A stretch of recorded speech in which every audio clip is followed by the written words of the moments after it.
So it's 6 o'clock and I'm going to call to order the meeting July 14th, the AAC meeting at 6 o'clock.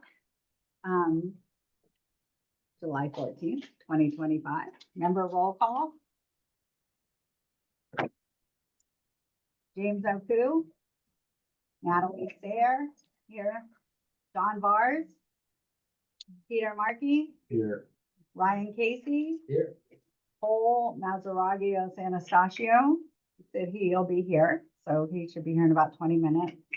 Thank you, Daniel, for that. Crystal Shea. Here. Daniel Theobald. Present. Eric Hagstrom. Marilyn Johnson. Here. Natural Resource Conservation Staff Jim Howard. Retired. San Mateo County Ag Commissioner Corin Whittle. Here. Farm Bureau Exec Director Jess Brown. UC Co-op Extension Rep Dr. Igor Lacan. San Mateo County Planning Liaison Olivia Booth. Here. Okay. Oral communications to allow the public to address the committee on any matter not on the agenda. If your subject is not on the agenda, the chair will recognize you at this time. Okay, change the record. James Oku is present.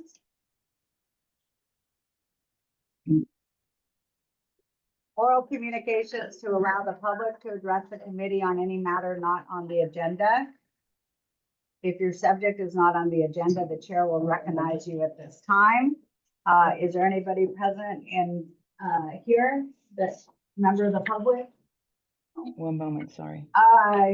Olivia, anybody with their hands up? No. Yeah, public comment. Okay, we'll move on to the next thing. The consideration of meeting minutes for the April 14th, 2025 and June 9th, 2025 AAC meetings. I believe those minutes are in the packet. Do we have, we're gonna vote separately. Do we have a motion to approve the? Oh, yeah, We had discussed, yes, I just have a question. of course. When we have a discussion, it just kind of gives an overall, so public member Marilyn Johnson asset violations will be remediated. I don't think there was an answer for that. Right, Olivia, you did the minutes, so do you want to address so that? do we, will there, it states the questions that, people ask, but I don't ever see anything about what the response was. So just curious about that. I'm formatting it that way, and it's not going to include the answers. If someone wishes to look to check on the answers, there's the option of people will have to go to the recording. What's the reason for not including the answers? Just curious. We are now having very simplified minutes, which is in line with other public meetings. So in most public meetings, they don't provide answers So, in the minutes. so these are action minutes, and Okay. action minutes typically are just motions that are made. So Oh, it that's what the focus is on. yeah, so it Okay. it helps to like streamline the minute process, and I think this committee definitely needs that too as well, so we can get the minutes. Do they? So we can get it, yeah. So that's pretty typical of action minutes. It's just Okay. All right. Thank you. Thank you, Olivia. Okay, thanks for your question, Olivia. Lauren, thanks for explaining that. Okay. Any other discussions on the April 14th minutes?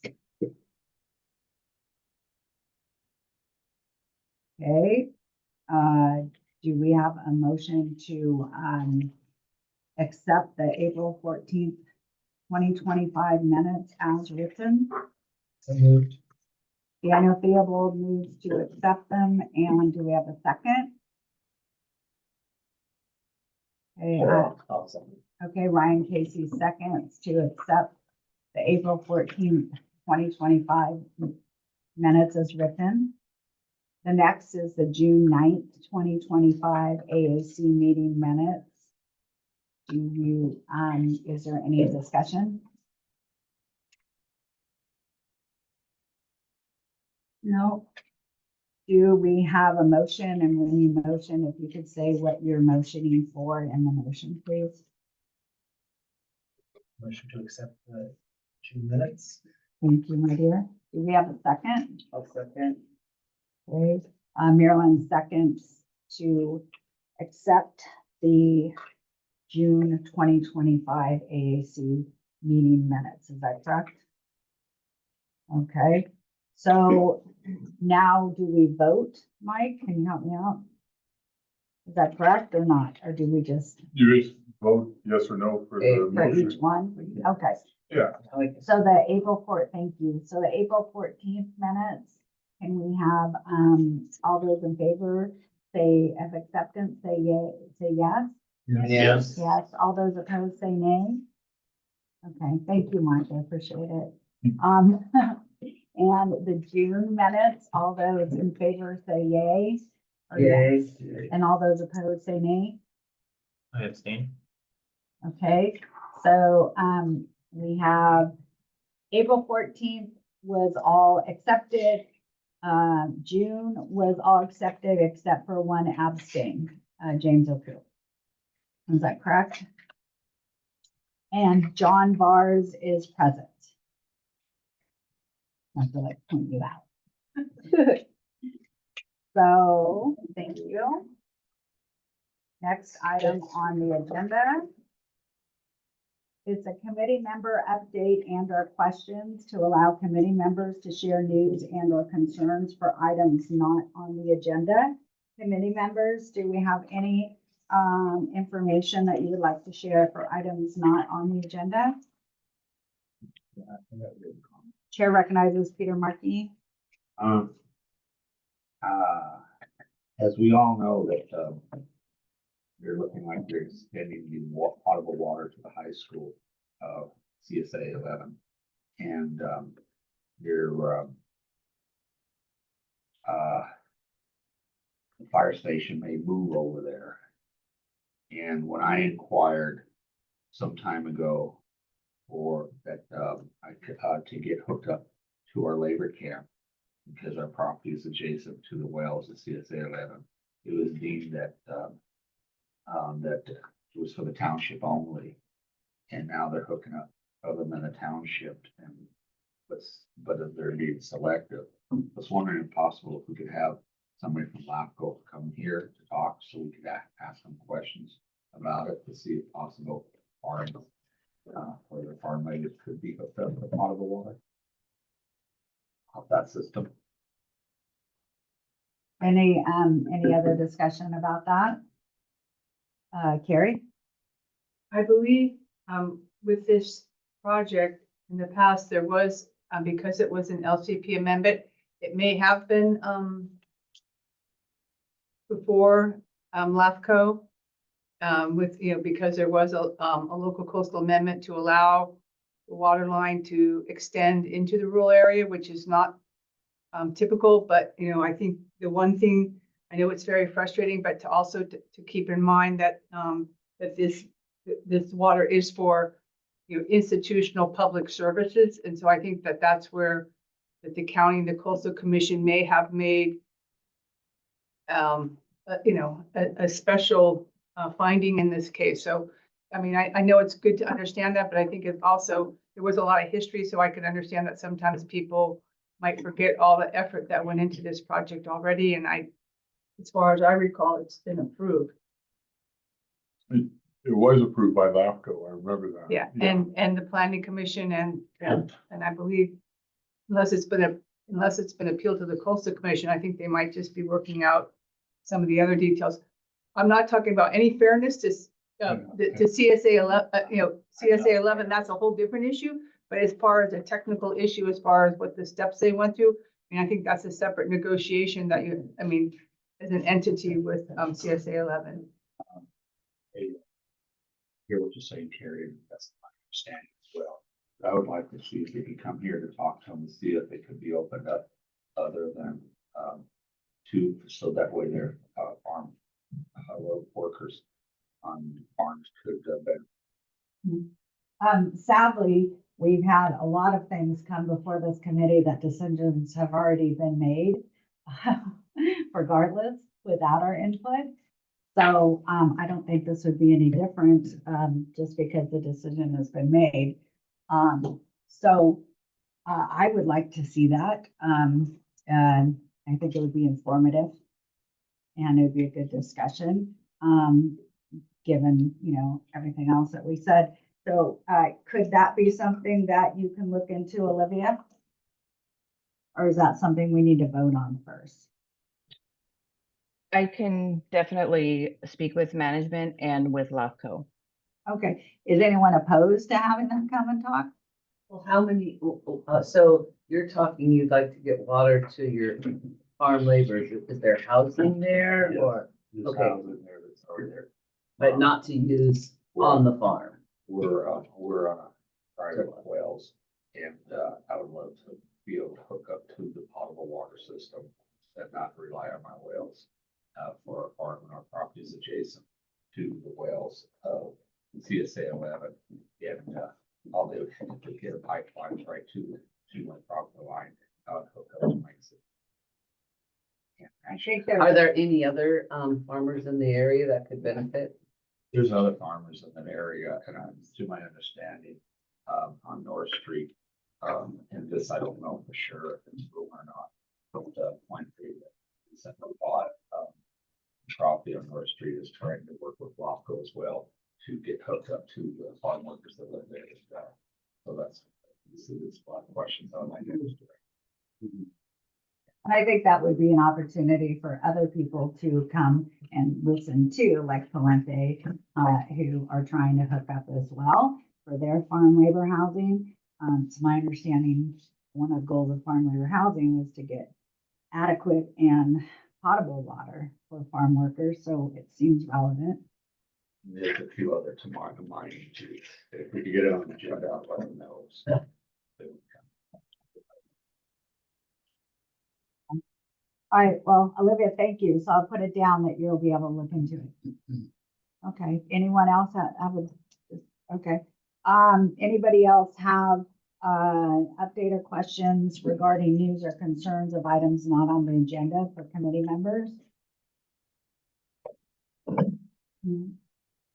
Oh, Warren? Actually, I don't have too much, but I was gonna say something about Sam Licardo's office is having a meeting, and I just saw somebody walking who probably knows more than me, but, on August 14th Oh, at 1:15. Who confirmed? Okay. I That think sounds that right. was the last I heard, Yes. at 1:15 in Supervisor Mueller's. I believe everyone got an email who's on Ag Yeah. Advisory about it, and then it was rescheduled. I don't know if you guys had heard about it. This is being about the soil? It's, I think, Meeting with someone. Agriculture in general. I think he just wants to hear from, local agriculturalists. You had on something issues. regarding the soil, but this is not it. This is regarding the soil regeneration of soil, but this is not it. Well, it's being organized by some folks who care about regenerative culture, but we're looking at it as more of a generic meeting to talk about challenges.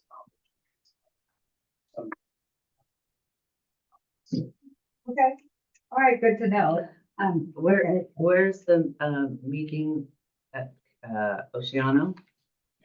And So what I don't time? really know, like, It's like, Nicholas is, I don't know about this, but I assume it's in my office. Yes. Okay, yes. Yes. Yeah. Well, to be there, Mike. 270 Capistrano Road, Unit 6. It's in the shopping center there. Harbor Village. Yeah, but we're in the mall, not the hotel. August 14th, 1:15, and if you got the email, you might want to put a little asterisk that says it's actually about talking about farming in general. So then you'll be interested in attending. So thank you.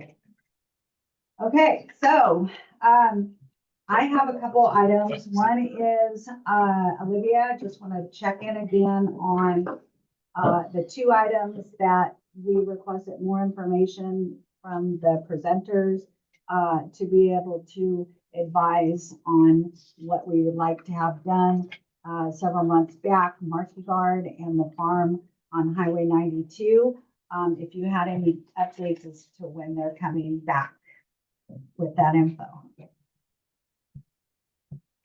So Terra Gardens is currently scheduled, tentatively scheduled unless I hear otherwise, for August.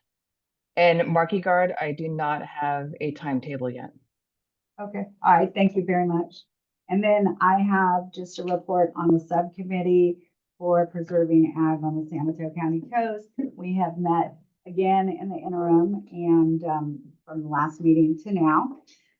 And we're basically just about ready to go. So we're hoping at the August meeting that we'll have a presentation with the different items that were given to us so that we can vote on what we're gonna do. And all of that to present them, which ones we're gonna present and so forth and discuss. So thank you. Okay, if there's nothing else, then next is the Planning and Building Department Director's Report, Planning Liaison. Sorry, let me pause. Let me bring it up.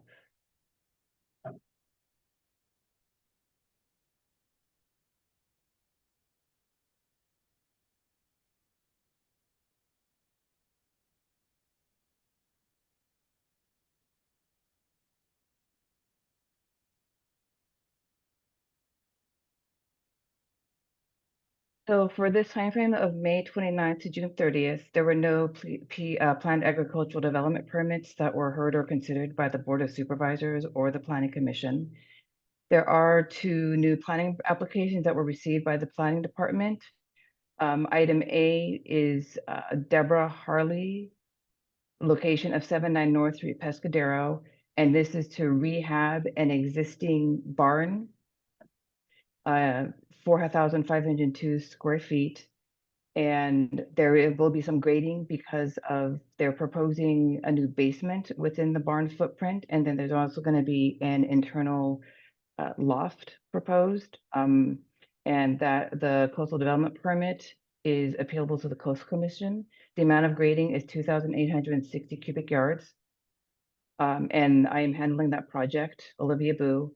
And the second project is applicant Peggy Smith for 2307 Pescadero Creek Road, Pescadero.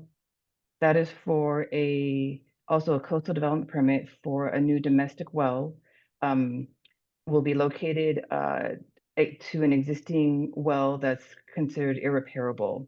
And that the coastal development permit is appealable to the California Coastal Commission, and Randy Cohen is handling that one. But there were no new coastal development exemptions for agricultural projects that were submitted during this time. And the next meeting is August 11th. Thank you. Yeah.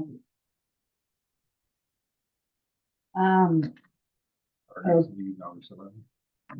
Say again, I'm so sorry. She said August 11th is what our next meeting. And it's her next meeting. Her next day. The next meeting for you, Olivia, addressing this is on August 11th, correct?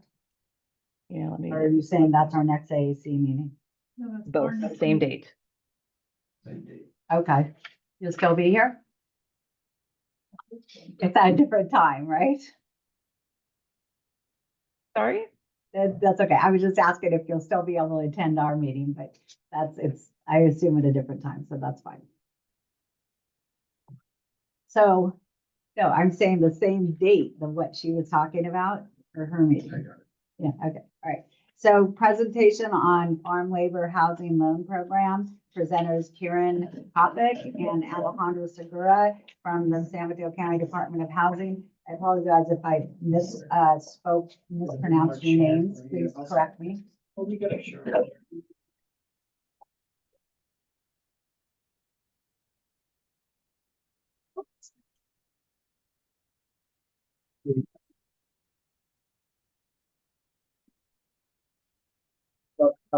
Right now going around is the program guidelines. We printed those out for you all. We do have a couple of slides for the presentation. Yeah, I already read it. While that's being pulled up, just start by introducing myself. My name is Alejandro Segura. I am a housing and community development specialist for the Department of Housing. And we have my supervisor, Karen, and I'll let her introduce herself. Karen Kopic, I'm the supervisor with the Housing and Community Development Department at the Department of Housing. Nice to meet y'all. So we were invited on behalf of Mike to come out and speak to you all on the recently approved Farm Labor Housing Loan Program. We are relaunching the program. It was approved by the Board of Supervisors on May 6th of this year. In this slide, in this deck, we do have a couple of slides on rent determination and the credit, but due to time, we won't go over those. I did want to invite you all to our information sessions on July 31st, which will be held at Supervisor Mueller's office, and online August 6th. And then those two sessions will dive deeper into the rent determination and the credit for the program as well. We can go to the third slide, Olivia.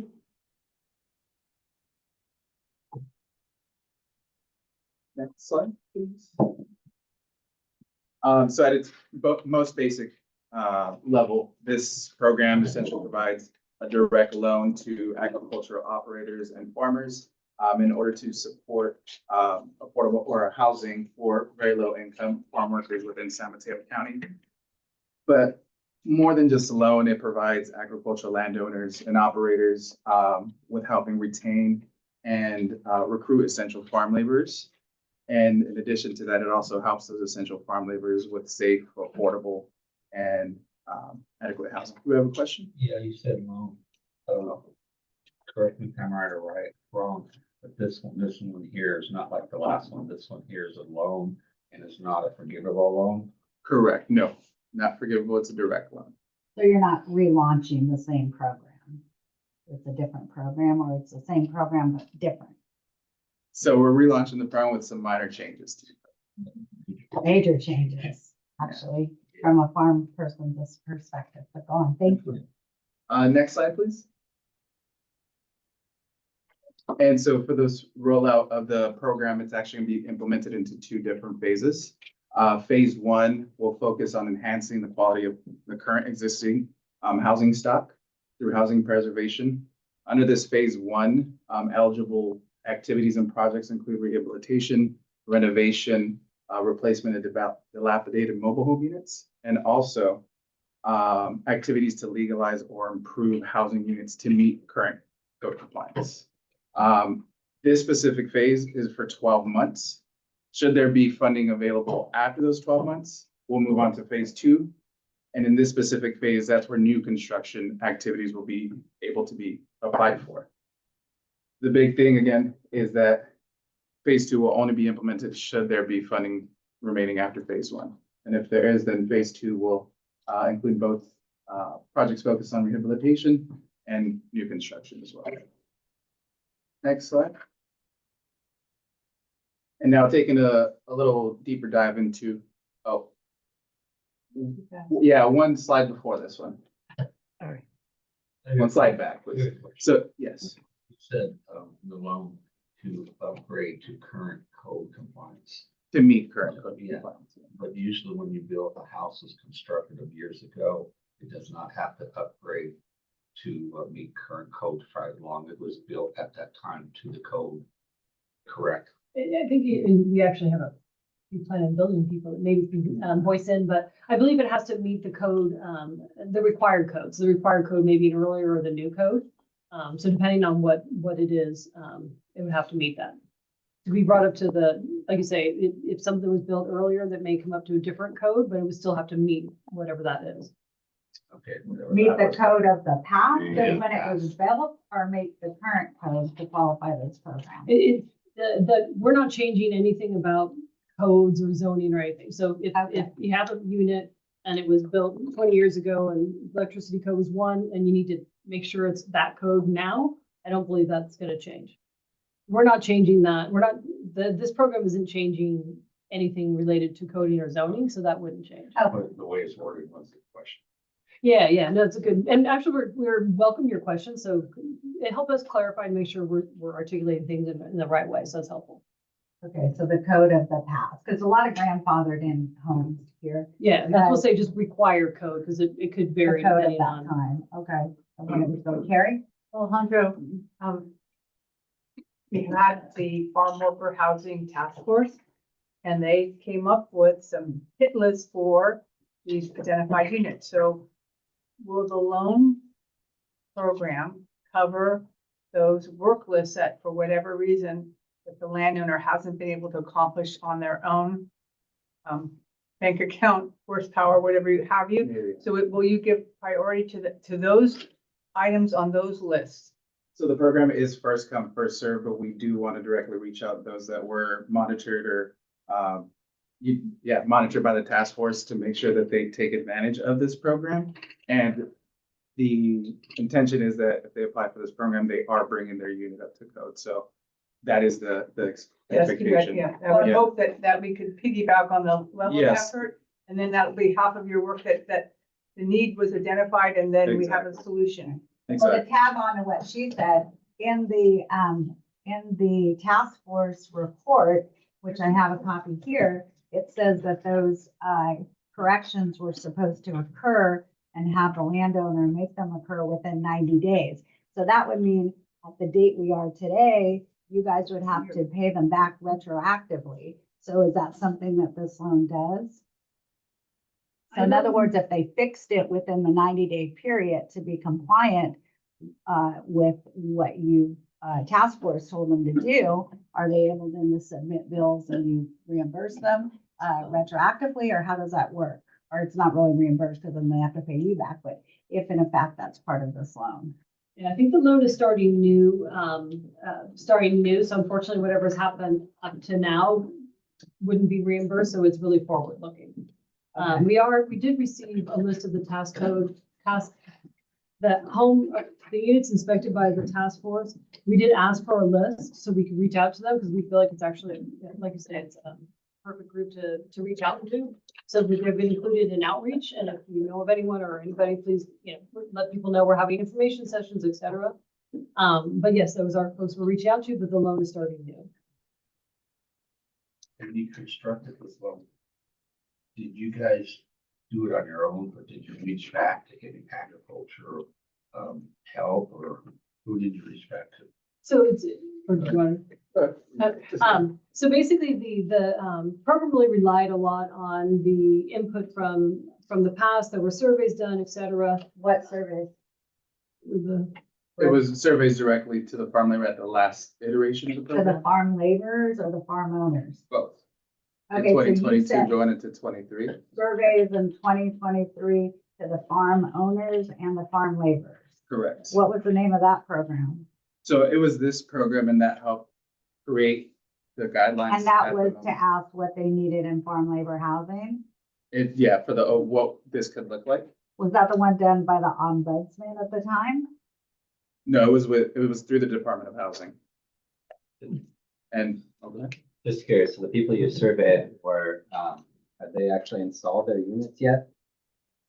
I believe there was. Because I believe that's probably the year that they maybe are actively building currently. John? Yeah, I think that the latest It's not like you guys? iteration of this program is the one that we took advantage of and are currently constructing under. And I'm raising the question because I did a program previously to that and have given the county quite a bit of feedback. And when I read through all this, it looked like a very different program, and I didn't see the improvements that went from my version to the next version, and then it seemed like a lot of it got tossed out the window. I think a lot of the feedback that would have been valuable for this to be built better could have included people who have actually participated in the program, installed stuff, have had managers and have actually experienced the, what it's like to Yeah, I think it would participate. have been imperative for you to bring this to meetings like this, if in fact it is the landowners that you intend to put these units on. I know we need to let them keep going, Peter, but last thing, Excuse me. One that came across our committee here a few years ago that wanted to get this program back. Talking about this specific one, the one that we had before, and it was with the forgivable loan. At 10-year forgivable, second one's 15 years. That's when we reached out to the board of supervisor to try to get it back. And it just kind of surprised me that if there's any changes or feedback you guys need, it did come back to our committee, the ag committee, and to give the feedback. And we were trying to mimic what we had before, not something that's not as good. yeah. And when you send out things too, I believe a lot of, at least the ombudsman surveys that were sent out, those were for forgivable farmland, they were regarding how can you change or make better the current loan program, which was the forgivable loan program. So we were answering a survey to that. Whereas this is apples to oranges, this is a non-forgivable loan program, which basically is very different. So, so if that makes sense. I just was Okay, gonna, last thing, I and think then we we'll all let have a you lot to continue. say. I'm sorry. And I don't think you guys are gonna get to this presentation unless Well, just two let comments. you One, do it. So Oh, I was sorry. just gonna suggest that our committee let them get through their Yeah. presentation. That's what I- and just one quick comment. Just one more Oh, thing. yeah. All right, but many of the changes that were made really were made by the board. They had a lot of influence in terms of how they really wanted to be shaped. But they did say is, as we hear feedback, also make sure that that goes back to them. So For why what? we're Are you thinking- gonna make changes or why? It depends, it just depends on, what type of feedback, how people are using or not using the program, what we're hearing, so. Because the way it stands now, it's not very, if our position is to preserve ag on the San Mateo County coast, it doesn't preserve ag. It actually, in a lot of ways, makes it more difficult for the laborer and the farm owner. They did this through the Farm Bureau, they had a meeting at the Farm Bureau. They It- presented to the Farm Bureau. Right. Yeah, last month, or last Right, week. right, and the Farm Bureau was really open to listening to the whole presentation. As we So I are. think it really would Sorry. behoove you to let it go through before you start throwing rocks and spears. Okay, well, let me be Okay. clear. Nobody's throwing rocks, Mike, and I think you just used up some time right there. I was the one who said, please go ahead. Thank you. And as a matter of fact, these people talked to me on the phone recently and were very gracious. Yes, But go okay, ahead, my dear. so Thank you. we do have a portion for questions and comments after. We're gonna briefly highlight some of the criteria, starting with the housing units themselves. Just very briefly, again, the units must be located within San Mateo County. They must comply with, applicable planning, building, and environmental health requirements. And again, they must be used for, farm labor housing for the life of the unit. Next slide, please. And now looking at the individuals occupying the unit, which under this program, they're considered eligible farm laborers. The criteria to meet eligible farm laborers is the two listed on the right, starting with being at the very low income, 50% area median income for a household. In 2025, for a household size of one, that 50% AMI is $68,550. And for a household of four, it's $97,900.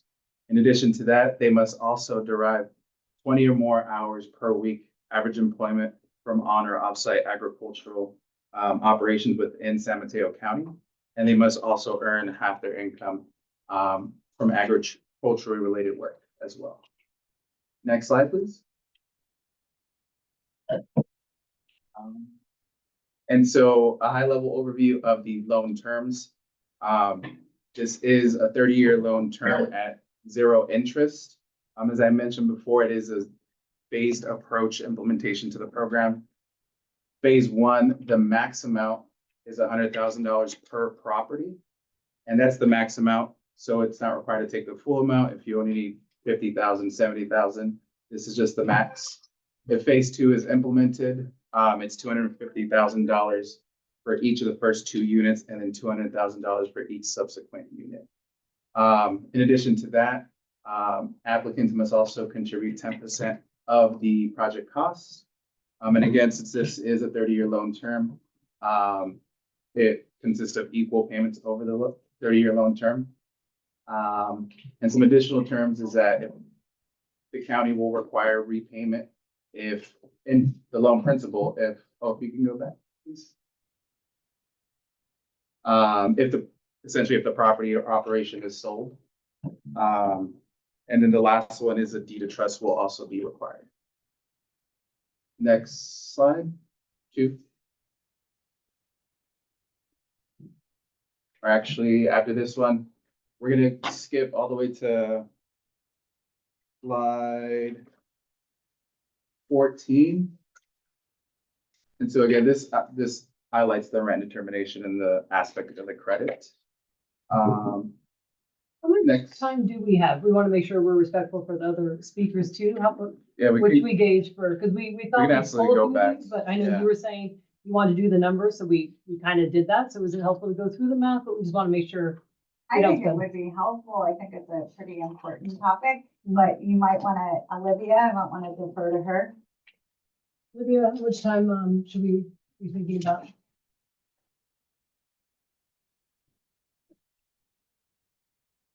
Sorry, I think we're okay on time. Okay, Okay. we'll go back, if you can get to the application, portion. So a couple more slides. Am I going further? Yeah, you're going back, yeah, a little forward, Oh, sorry. Forward here. yeah.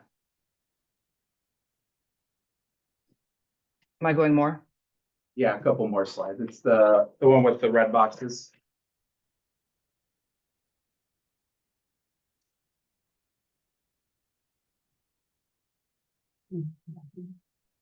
And this is the application process. So before we go back to the rent determination, these are the essentially the 4 steps.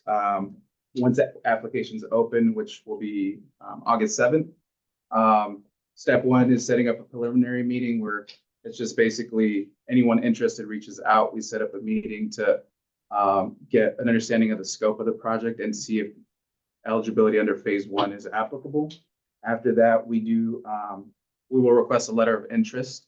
And with these 2 sources, we then will be the connector to planning and building to hopefully help you all set up, or any interested applicant set up a pre-application inspection. This step, the pre-application inspection, is not required to apply for the funding, but it's strongly encouraged as it does support understanding of the feasibility and the permitting required for the project, and helps the borrower understand if, the additional cost that might be accrued with this project or the project they want to engage in. After those 3 steps are completed, then we request a full application submission. And then the next slide briefly talks about some of the benefits of the pre-application inspection. But directly from planning and building, they shared that that this inspection is offered at no cost for the applicant for existing permitted or unpermitted farm labor housing units within unincorporated San Mateo County seeking to qualify under the County Department of Housing's Farm Labor Housing Loan Program. The pre-site, again, inspection offers a preliminary determination of feasibility for permitting and or upgrade. The county strongly encourages potential applicants seeking funding through this loan to legalize and or improve existing farm labor housing units to take advantage of this service to obtain a preliminary determination of the project's feasibility and understanding of the scope of modification and or improvements that will be required.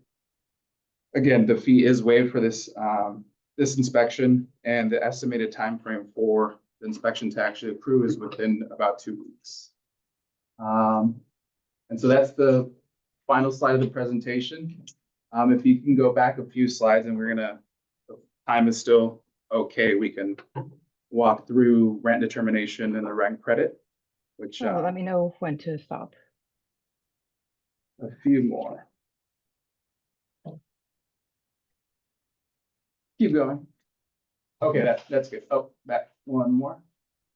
Back or forward, sorry. Yeah, one more forward.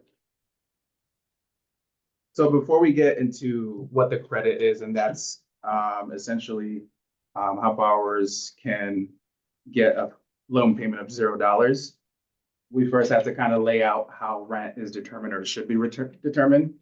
So of the two, there's two options. One includes charging the household occupant 30% of their gross income, and or essentially maxing out at the HUD's max allowable rent. And for both of these, it's includes rent and utilities. And so depending on the household size, the household income, the borrower has to select the lower of the two to charge the tenant. Get the 30%. The other one is basically a max allowable rent set by the Department of Housing and Urban Development that sets the max amount for rent and utilities, how much an individual can charge. And that, for example, it's at extremely low rent amount. For a 3-bedroom, that's $1,527 just for rent.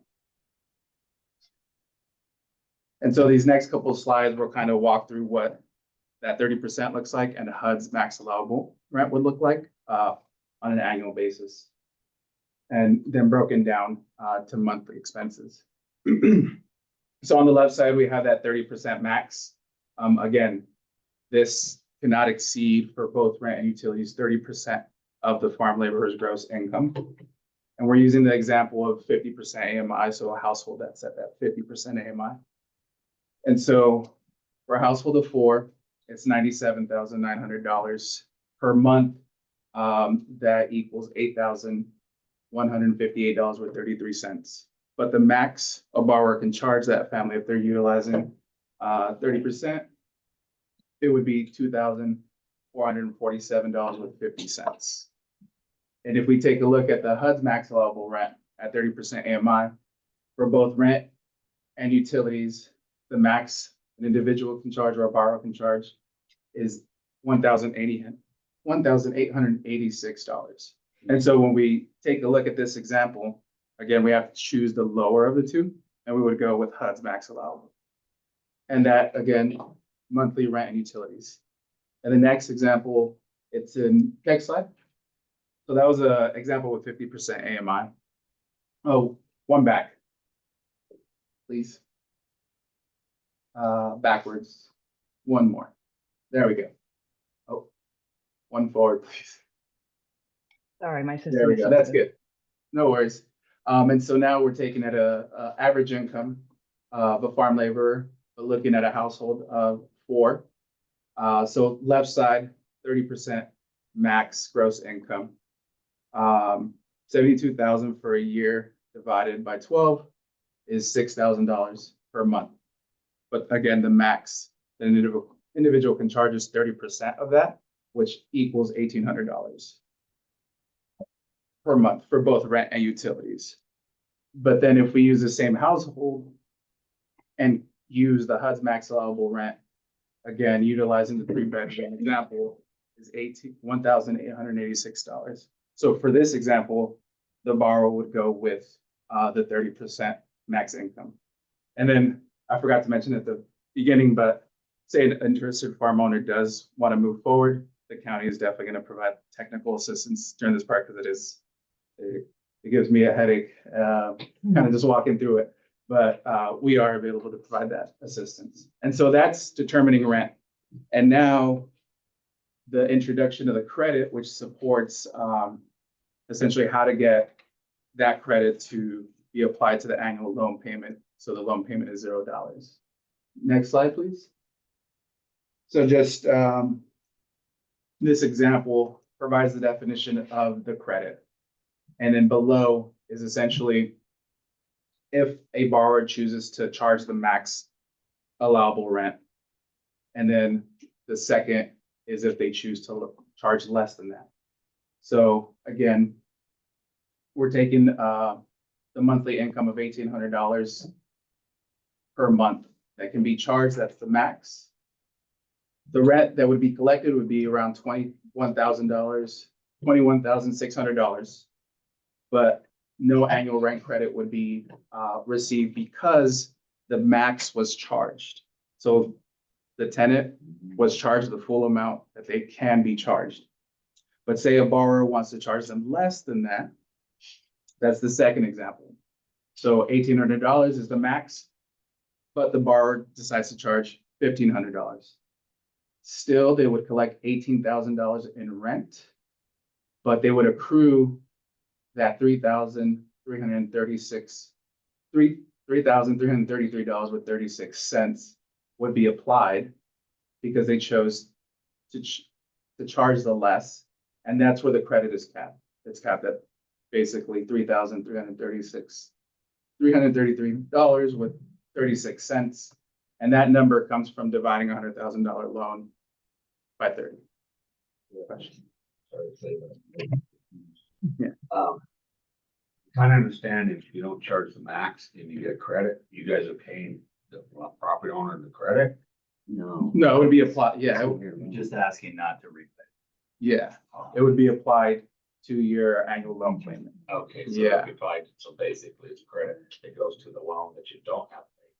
So in a sense, part of it could be forgiven if you're not charging as much rent. Exactly, yeah. So in this case, you're showing like a $3,600 annual difference between maximum and the amount collected. So to receive the maximum rental credit, you would have to charge less, enough less than, so you would be at least meeting that 3,300 or exceeding it. Yeah. And you can't just like charge $2,000 less in rent. Yeah, and then that's where we would run that technical assistance to make sure we choose the lower of the two that would apply for the rent, and then we would. Would it essentially be a 1-to-1 though? If you did charge like $2,000 less annually than you could have, you would be able to receive a $2,000 credit, or would it be, it's more tactical?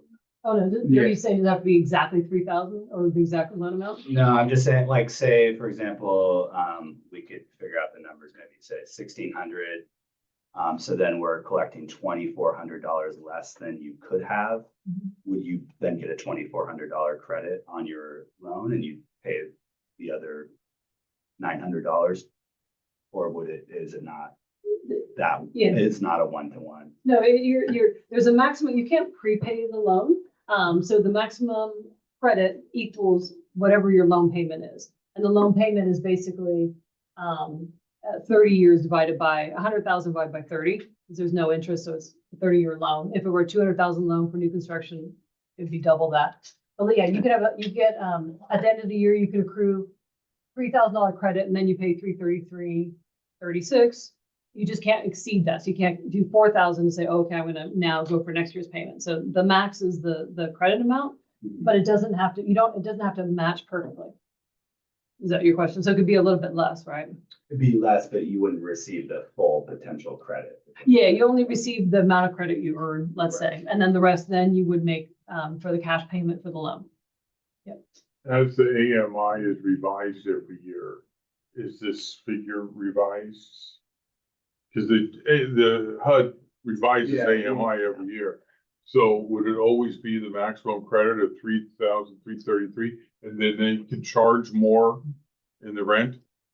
Yeah, the credit amount won't change because the loan That stays the payment amount same. never changes, yeah. But the amount they charge for rent can increase every year based on that AMI figure. Yeah. Okay. And we would still look at the lower of the two, right? Nobody else had a question? Given that, all this paperwork is every year, does the landowner have to submit documentation to your departments?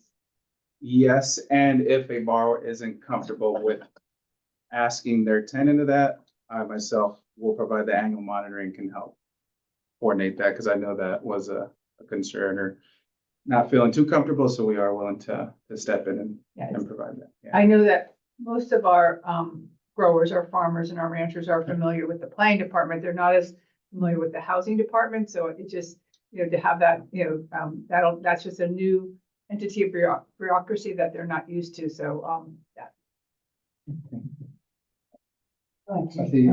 Or, So Peter basically, Person. if you got $100,000 loan, 30 years, interest free, it's basically a little over $3,300 a year. yes, Exactly. yeah, three Yeah, thousand three hundred thirty, Yeah. or And then, 36. and then you can get some of that forgiven if you charge less. So say, for the sake of argument, you charge no rent free, they work for you. Could you get it all forgiven or? The whole, yeah, exactly. So Each year, basically, yeah. Capped at the maximum 3,000. is, yeah, the maximum is at 3,000, but yes, if you charge zero, then you wouldn't have to do that. So just as long as you reach that 3,000 in terms of the delta between what you could charge and what you did charge. So the difference between 3,300 is just $336 a year. If you charge, if you get charged no rent. If you charge no rent, you pay no loan. It would be, zero rent means you'd receive the total maximum credit of 333. But you don't get forgiven the $20,000 in a single year. You'd have to charge no rent for 30 years. That's the thing is, to get you it. can't prepay your loans, you can't accrue those credits. Yeah, Just for that year. yeah, yeah. So if I take out a loan and I have 10 units and use the loan to refurbish 1 unit, are all the units going to be affected by these max caps?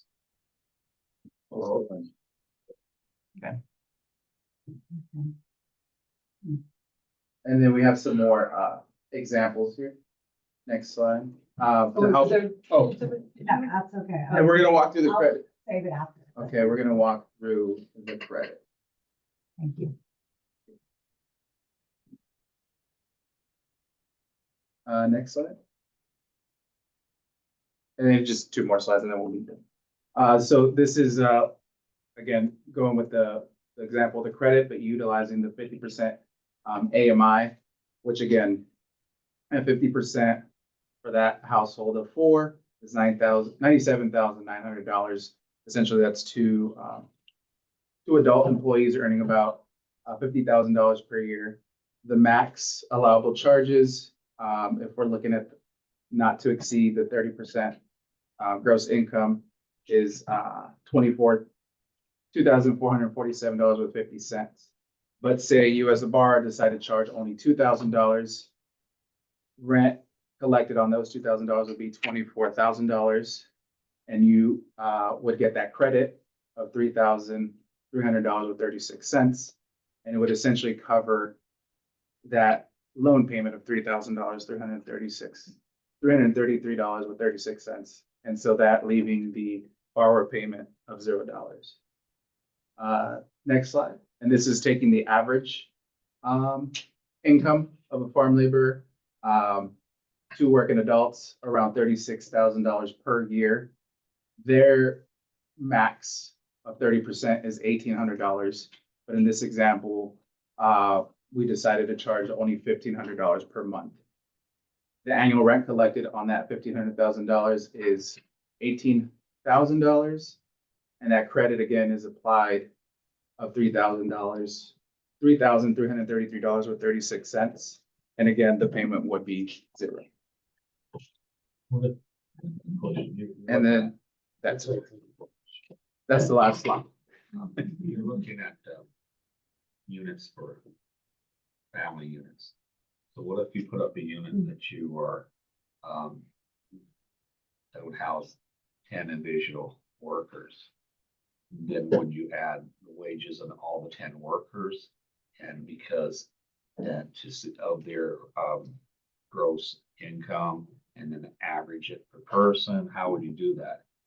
The formula you gave me was all for one Yeah. person that works, that is for a family unit. So we would use the, I forget what it stands for, the single room occupancy income level, Okay. which I think right now the max is around $720, $720. And so that each individual, that would be the max that you can charge that individual. But again, looking at 30% of that max. So each person's like their own household then. Yeah. So they'd be, So if it's like a bunk style or Right. something like that. Yeah, that would be the max. Or so say if you borrow $100,000 and you put $1 bunk style that could house 10 people. And, you know, and you have 10 people and you don't charge rent for each one, you break it down per person, no more than, like you said, 700 for each one, so it's times 10.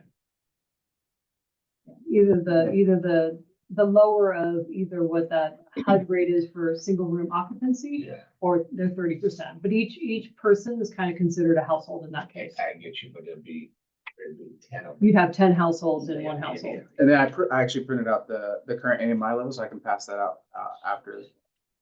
I thought that you had a household income as, for one person, as like 68,000 or something like that, I saw.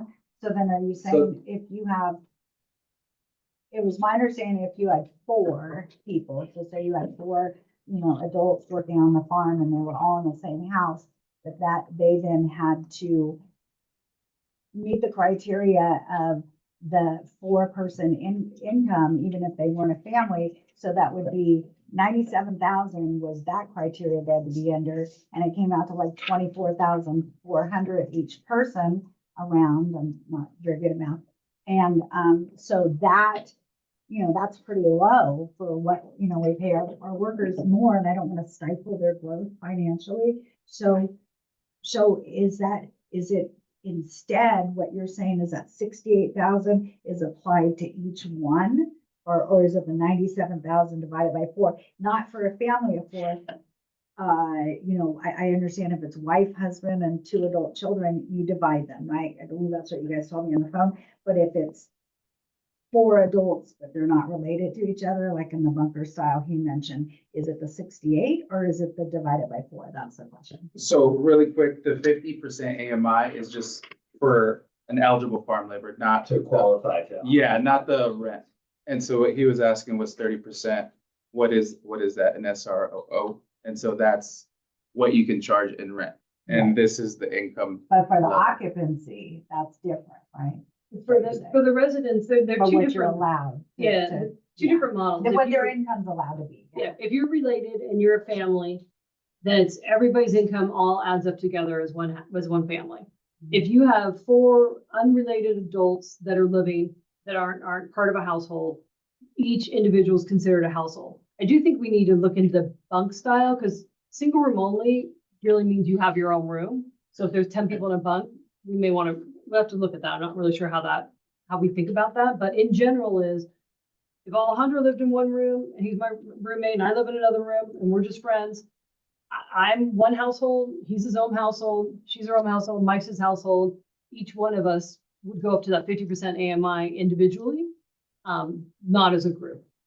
Okay, and that 50% AMI for residency is the 68,000 that you mentioned. So if you were Okay. higher than 68, you would not qualify to live Exactly. in these. Yeah. But as long as you're under and you're one person. Okay, I got it. Yeah. So these are complicated. Thank you, yes. Is it okay to proceed? with Yeah, this? yeah. All right, And cool. we'll go back. Thank you very much for the Yeah. presentation. This is we did learn all this. A couple of questions I have is with a lot of the old school style bunkhouses that need to be renovated on the coast. I think one approach to renovating them is to sort of split them up into separate units altogether, as opposed to kind of doing the old school bunk style houses just for, I think it just tends to be what folks are usually looking for. Some of the bunk houses are a little bit larger, where $100,000 to renovate one would probably not be sufficient to do that renovation. If it were divided in some way, where you had a bunkhouse that, let's say, just for example, was divided into say 3 units or 4 units, would it $100,000 for renovation of that still be the cap, even though you're separating into different units? It would still be the cap because under phase 1, $100,000 is per property, not per unit. Oh, Yes. okay. Yeah, I know. It's a little confusing. So phase 2, that's where it's per unit. Okay. Yeah. I appreciate it. And then the one other question I had as well is the previous iteration of this loan program. My understanding, I've never been part of that, but my understanding is there's complicated tax implications for when the loan is forgiven later on. I was wondering if you could speak to any of that information as well of, the deductions that would be applied to credit. How does that work from a tax perspective? Just on an annual basis? Is that something that, yeah. Yeah, I don't know, you know, I'm not an accountant, so you need to talk to your accountant. Sure. I don't know exactly how, I believe you'd be able to deduct, that would be deducted from the rent, because you're not paying it. So say, I can't remember the example we have is, you know, you received 18,000 and, well, you still received 18,000 in rent. There's the 3,000 here you don't receive. So I think it would kind of be a wash, but you'd have to look into that. But that would be, you'd receive, did you have a comment? But back in 2008, when people were doing short sales. Yeah. The difference between what they were forgiven, you know, because the house was sold, what did become taxable income. Although the Congress didn't jigger around with it later on. Yeah. So let's say you had a Yeah. $400,000 loan, you sold the house for 300, and the bank forgave that 100,000, that did become taxable in the short sale. So I don't know if those are the same rules that would apply here Yeah. or not. I think it would be good to talk to an accountant, and see, you know, what they say, and if there's any way that we can, manage the credit in a way that, makes more sense for everybody, we can maybe figure that out. So, but the idea is you'd receive, written that it's been waived. So that would be, yeah, but honestly, it's a good point. I really don't know tax accounting or that well, so. Right, because if it's Yeah. forgiven, it's kind of like you've been given this, you kind of have an Got extra this. $100,000 of income that you have to pay taxes on at some point. Hmm. Maybe you could spread it out. Do we want to go forward and then do the Yeah. rest of the slide? Do you have more Oh, no, slides? that was the end of Okay, the so we're presentation. ready for Q&A. Yeah, and Is that then correct? I have, contact information on one of the other slides, but Okay. I think we're here next and then. Can they use this 100,000 as kind of the down payment? Let's say they take your 100,000, but then they get some additional money to do some other stuff. Can they use this as kind of like the down payment or leverage it? You follow what I mean? I guess it would be, we would just want to make, just like when we do large scale, housing, we want to make sure all the money is there and everything moves forward. And there's a timeline and schedule. So say you get 100,000 from us and I don't know, 20,000 from who knows who. We would just want to make sure we see a plan. The goal is to make sure that it is built, it's brought up to the required code and everything is complete. So we just want to be able to make sure that that happens. We wouldn't want to give 100,000 and then the idea of, soon we'll get some other money and maybe make it happen. Nobody wants something half done. So I think we'd have to look at, we don't have to be the sole source of funding, but we would want that funding stack to be complete and to be able to see the timeline and make sure that, what we're putting in, the whole thing will come to fruition. I- Oh, Here and then we had.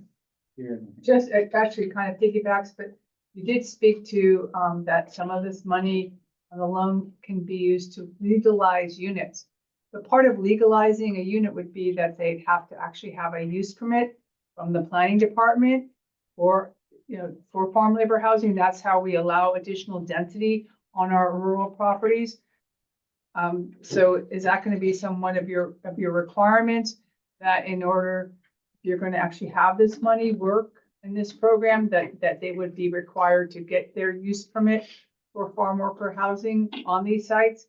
And if so, could some of the funds actually be used because it takes plans and other things to actually apply for the permits? Would that be an allowable expense? Currently, we would say yes, and then we have a couple folks from planning and building that can also weigh in if they have anything. Okay, But yeah. thank you. and I think that's the idea of we're not permitting experts. Permitting. So I think that's why the pre-inspection meeting is really important, is someone to come out that really knows what they're talking about to guide you on that. And then we'll be working with them to understand, they're like, oh, we're all good to go. It's just these things. So the idea is to get it built and used or rehabilitated, get people living there. So we'll have to see how, what can be permitted uses. That seems like it probably would fall in that category. Thank you. And then 2 and then 3. Okay. And then So. 4, 5. Here, the question I want to ask on it, that you could use it for all farm labors, meaning that if you're putting in a home for a farm labor labor that happens to be your son, your daughter, your brother. Yeah. It says that. Yeah, and the frequently asked questions, they address that, but that was fine. So my question is, I did look at the frequently asked questions section that you had posted, and there was something there. I have a couple questions and concerns. The question was, does the land have to be on an operating farm? And your answer was no. But when you look at the farm labor housing criteria for the permit, it does say, and this has been historically the case, approved farm labor housing units are accessory uses to agriculture and therefore are exempt, and then they go from, you don't have to get a density credit. But the problem is, what I'm concerned about the no, and this is a point of contention in San Diego County, is that if it doesn't have to be on an operating farm, whereas historically it always had to be, then basically what could happen is that people are going to see this and they're going to say, oh, this is great because with farm labor housing, you don't need a density credit. I'm going to go with this. So that's going to be my loophole. And then you're going to see a lot of these things that we've intended for farm labor housing that already are occurring here on the coast continue to be used by other people who aren't farmers or farm laborers. And then it gets abused. And then later, suddenly we're in the same situation. We have no farm labor housing. And so that's a concern of mine. So I guess my question is, it also says it has to be on PAD RMZ zone land in the permit. So my question is really like, what do you mean by it doesn't have to be on an operating farm? Or was that a typo? Because that's the whole point of farm labor housing, number one. And number two, if that's not a typo, how is it that you intend to enforce that it'll continue to be a farm labor in there, when in fact right now there's so many that are being abused right now because they're not on farms? Yeah, so for that question, it was like off season. So if it's not operating in season, and then that's where to be an eligible farm labor, it's on or off site. So it doesn't have to be in operation when application is in, and they can go and work on another farm. And then again, they have to be a agricultural operator, farmer, have to be identified through the task force and PAD as well. Okay, that's very helpful. Thank you. Well, excuse me, you said that the farmer has to be notified through the task force? No, we are accepting, or we are encouraging folks that were monitored through the task force to apply. Oh, okay. And if they were identified through that, I understand that you had to go through a task. Oh, no. They already went through it once. I think. Yeah. Sorry, was there another? Yeah. Go ahead, John? Sure.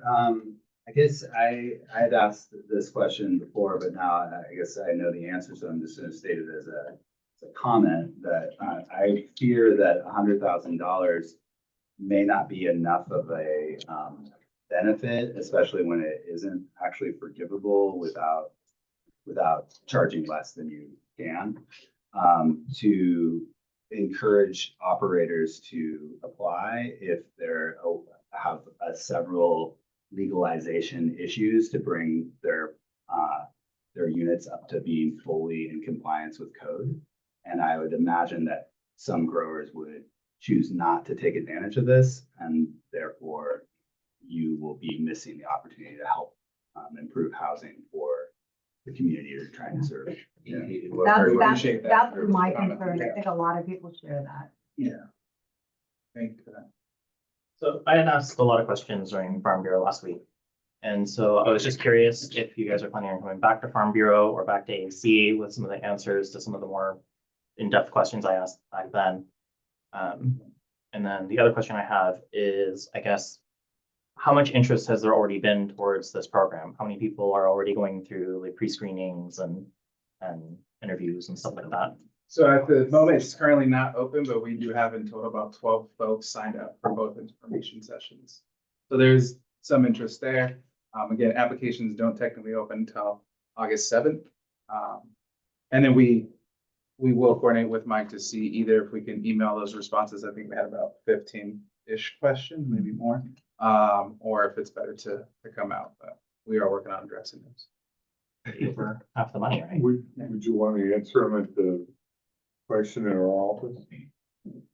Oh, right, we also have, yeah, so we are gonna update the frequently asked questions based on a lot of the questions, so we've been working on drafts right now. So we'll share that and make sure that folks get that. We're also doing 2 info sessions, information sessions, one in the supervisor's office, one will be virtual.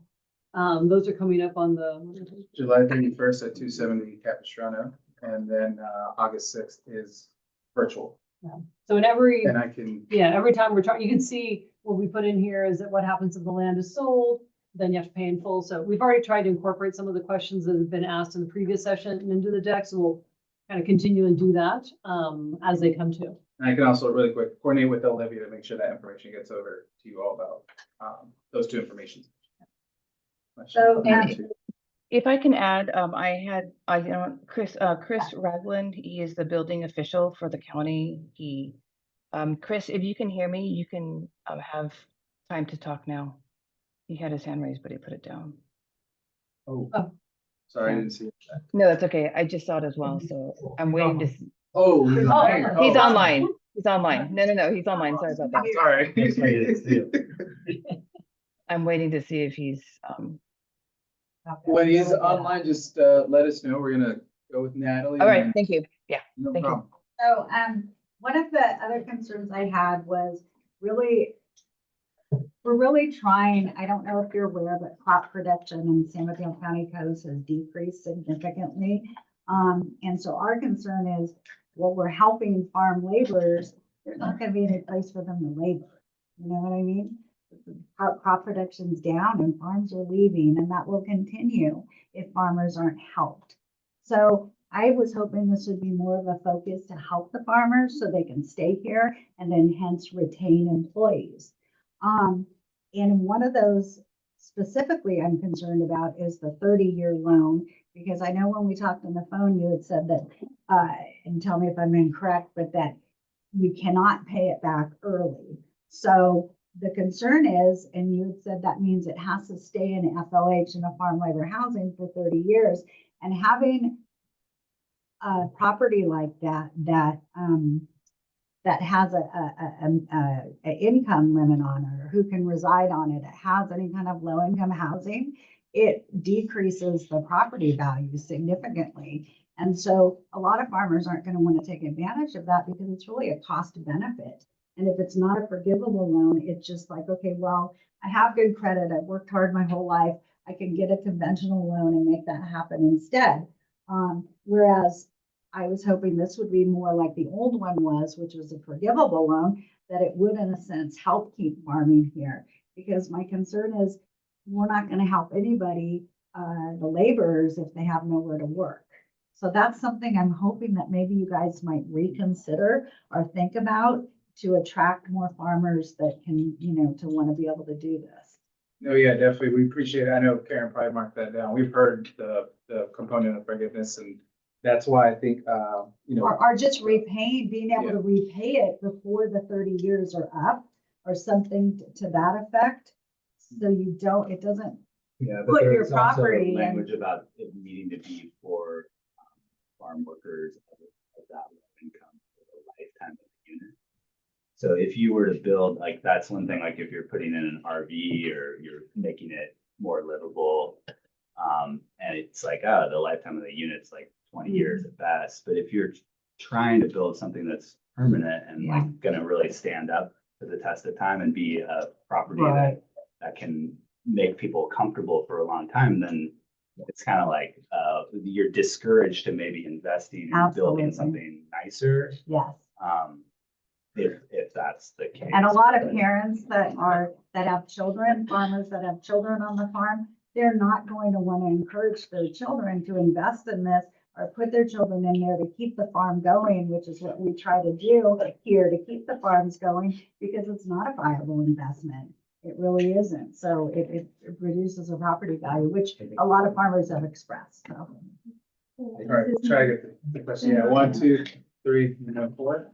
Oh, okay. Okay. Thank you. I mostly have comments. I'm a participant of this program.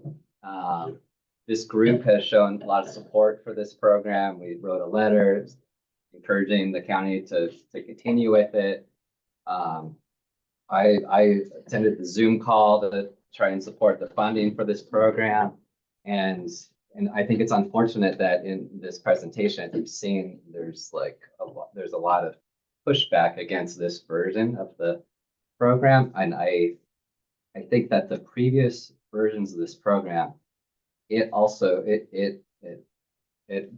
was barely able to find enough participants to participate in the program as the previous versions were done. They weren't perfect, but they were pretty good. And I'm having a hard time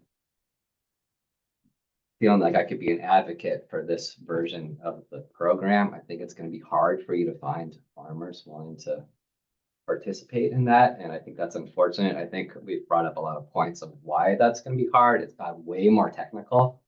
The 30-year aspect of it, I think really doesn't acknowledge the fact that for like, let's say the second year version with $250,000, the quality of a home you can build for that much, especially in rural areas where septic, water, utilities are so expensive, not just to build, but also to maintain. And so what you end up doing is purchasing, as I did, these manufactured homes, which are really cheap and they're lived in really hard by agricultural workers. And, you know, at the end of my loan is for 15 years, you know, and I'm like looking at these things now, they're, I think, 4 or 5 years old. And it's amazing how much I've had to pay just in the maintenance. Just, I'm going, God, what is it going to look like at 15 years? And at the end of that 15-year loan, like, am I going to have to replace these or put a substantial amount of money into it? So now we're looking at 30.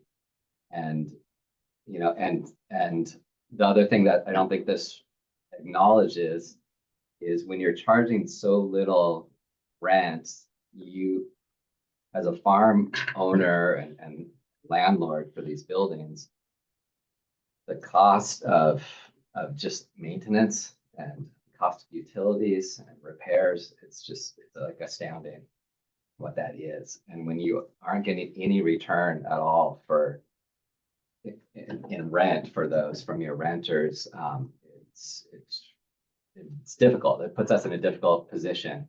And it's easy to think long term, like, oh yeah, but in 30 years that will be forgiven. But what you're dealing with is you're running a business where you have cash flow issues and you know, it's not as easy as it And it's looks not on just the unit, paper. it's the sewer and the well and the pumps, because we're not on municipal water.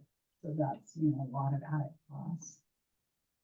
We appreciate those Yeah. comments for sure. And here, then 1, 2, 3, and then 4. Two quick questions. One is in particular, there's a lot of farm operations, particularly there's the younger operations in our county, don't own land, they lease land.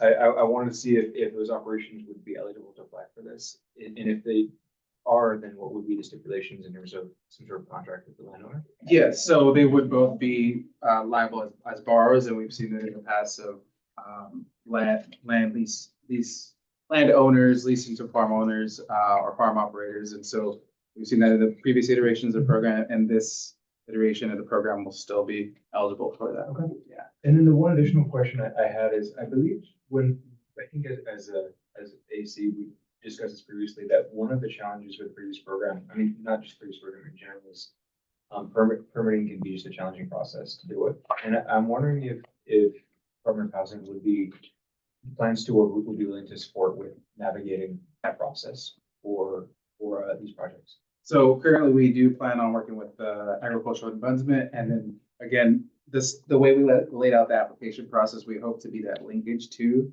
planning and building. But ultimately, it is up to our department partner to kind of support that process. But we'll definitely try to provide as much technical assistance as we can to work our kind of scope limits. Thank you. Yeah, of course. And then I think it was 1, 2, You have to, should do And then if Tap you me cut on me at out, the end. uh, I know we have another presentation Are too. you okay for that? And if, How long is your? if there's very specific questions, we can always email Okay, change. okay, they're okay, I think, okay. Just want to be super mindful. Tack me on the end after Okay. these guys. Okay, 1, 2. Yeah, I got a couple. First of all, is, this farmers that don't own. And, years ago, before we even had this program, we, bought a good used mobile home and opted to go that way because we didn't want to put the big investment in somebody else's property. And, the other comment is too, yeah, 30 years that stays with the property owner that's looking that if they may sell their property down the road, they wouldn't want that red cloud over that black cloud over their property. If they plan on years down the line to sell their property, even if they pay it off early and it still stays on the land. So a couple comments. And then, even because you can't pay it off early, even if, with the other loan, there's some property owner farmers that didn't care for it. And they said they would rather just purchase, used mobile homes. At least they're totally control of what they do themselves. So what I'm trying to say, and then this one is not quite as attractive, is the other ones when you had, farmers shying away from the other ones.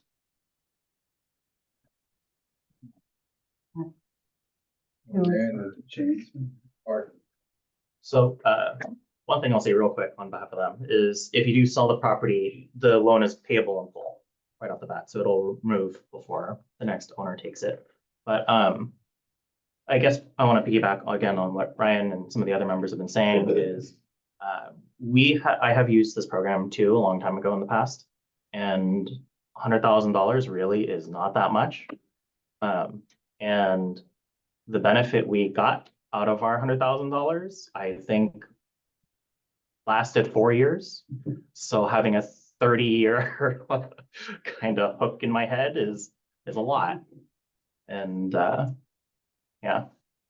No, we definitely appreciate all the comments and feedback because this is things we do want to hear. We want to hear the experience that you all kind of engaged in. I know it's super helpful to us to understand and realize some of these things. 1 and then 2, or you're done? Did you have some? Okay. Okay, so I just had 2 questions. One is the property tax. Okay, so typically when you have an improvement, it gets reassessed for the higher tax rate. So will that occur then on these, or is there some sort of exemption for this? The reassessing of the property Correct. would be, I think, under the purview of planning and building. Correct. Assessor's office. Yeah, Assessment. yeah. Okay, so we don't know yet, because that's a cost, a huge cost right there. And the reason it's probably relevant to you guys is another consideration when you're doing this kind of a loan, if in fact that's gonna occur. As far as cost benefit for the people you're, intending to use the loan. And then the second thing was, what was to create this and also to distribute the funds, what was this funded by? Measure K? It was funded, Measure it is K? being funded through. Measure Okay. K. I'm concerned because I think that it's really imperative that either A, you step back and go, okay, let's meet with these farm groups first and kind of readjust this thing. Or if you're gonna do another one, meet with us prior to having done it. At the Farm Bureau meeting, you said it was gonna launch August 7th. There's so much that if you really want this to work, you need to go to the people that you want to use it. And that's, the landowners and the farmers. So it just doesn't make any sense that you didn't. And quite frankly, and with all due respect, I think was in a sense, a waste of Measure K funds. So I'm sorry. We appreciate those comments and all the. I comments we hope received today. I hope you actually, I appreciate that you're pushing, but I hope you use them, you know what I mean? Because I think we could really help you. And I would love to invite you to come to our meeting on preservation of ag on the San Mateo County coast next month, because we would love to work with you guys and say, hey, this is what will help preserve it. And maybe some of those things you'll be like, you can't use, or that's crazy, but it would be a good collaboration, I would think. No, yeah, absolutely. We're definitely open to it. And then another, one thing we spoke, one thing is, I mean, I don't want to, the board of supervisors were highly engaged in the development of this program and said, here we are. And then let us know what you hear. So I think, and what we talked about is, I know you all had a meeting, you've talked about some things. We have a lot of notes, but it would really be helpful is if you did move forward in the process, you said that you were going to go where people really, kind of put some more formal ideas and feedback. We can bring that back to the board and say, hey, this is what we're hearing from the community. Because so we haven't launched yet. I think one question we'll have is, you've launched, how's it going? So I think you can say is, okay, here's all the things we're hearing. If 10 people sign up tomorrow, they're gonna be like, well, 10 people sign up. If no, so I think it would be really helpful to, well, two things is, we have your feedback and we'll be channeling it back. Mike is here as well, from the supervisor's office.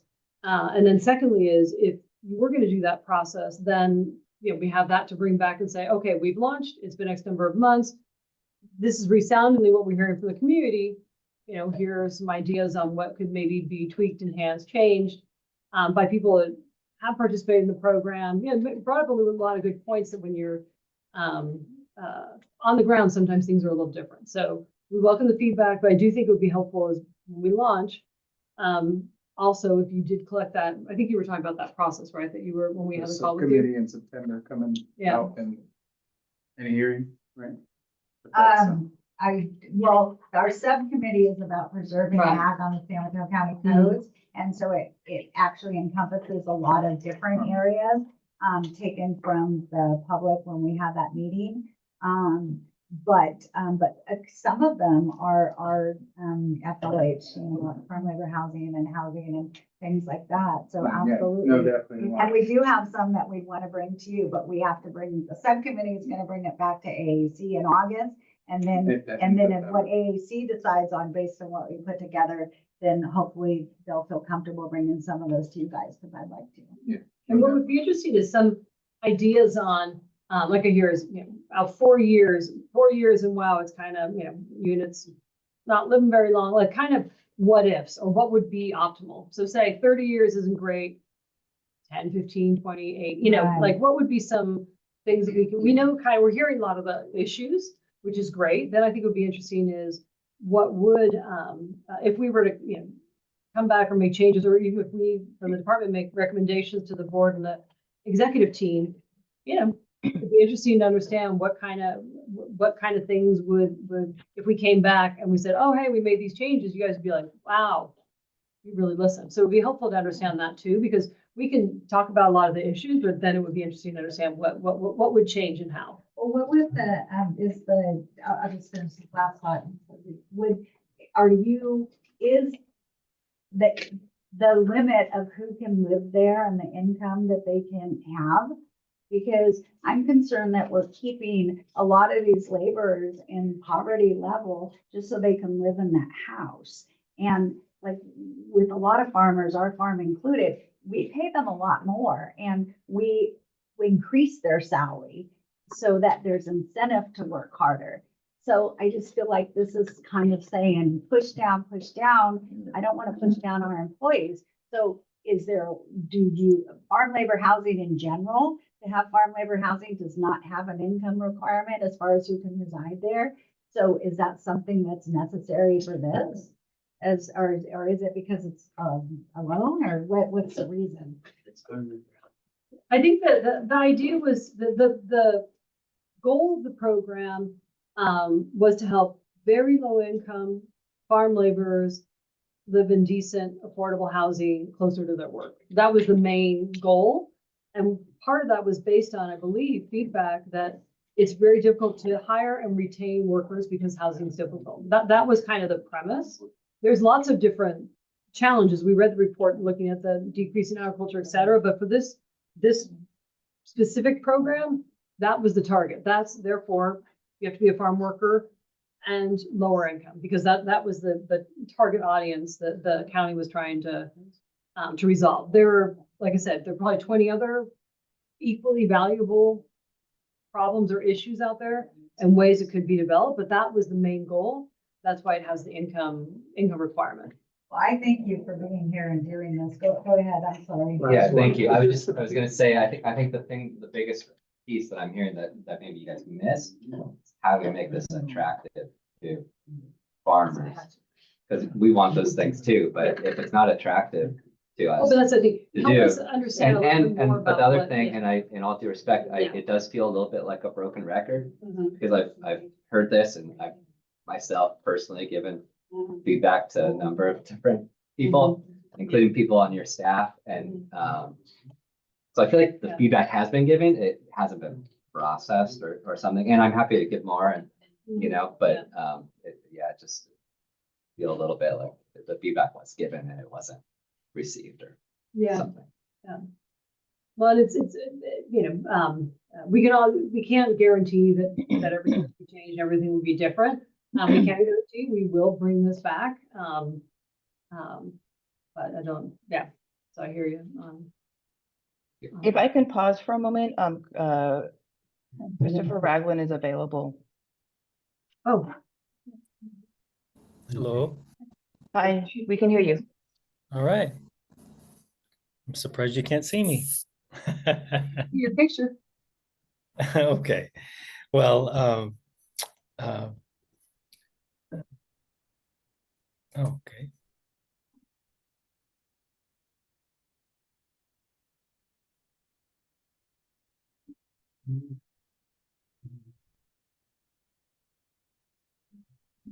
There you go. You're muted right now, though. Oh, okay. There you go. Got it. Thank you. Thanks. Sorry about that. So as far as it was mentioned, decent housing, right? And what the inspection would be from a building division standpoint would, as you folks would know, we would come out and assess substandard conditions to confirm if there is code minimum life and safety for the dwelling spaces. Those are the things that we would point out and then provide a list of things, observations that we found that the loans could be used for, right? To bring them up to minimum standards of life safety according to the adopted codes, even for existing structures, right? Doesn't need to be completely rebuilt, but does it meet the minimum life safety requirements for habitable space? That would be where the building division would come from as far as a site inspection. Just wanted to clarify that.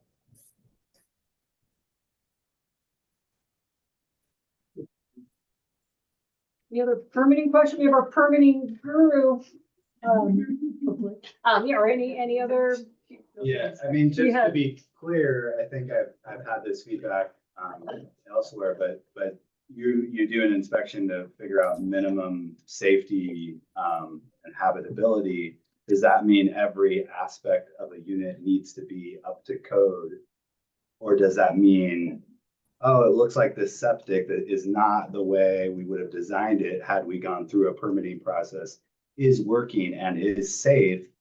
We don't need to work on that right now. Let's focus on bringing the water up to a standard where we know it's going to be safe for years to come for people to drink. And that funding can be spent on that without requiring the landowner to bring the unit up to code on every single aspect of the code. Well, those minimum life safety requirements to be, adequate, meet all those needs as far as sanitation, electrical, plumbing, mechanical, heat, ventilation, means of egress, structural stability, things like that. Do they, we discussed earlier, and we're told that they need that. If you inspect one of these homes, they only need to meet the criteria that was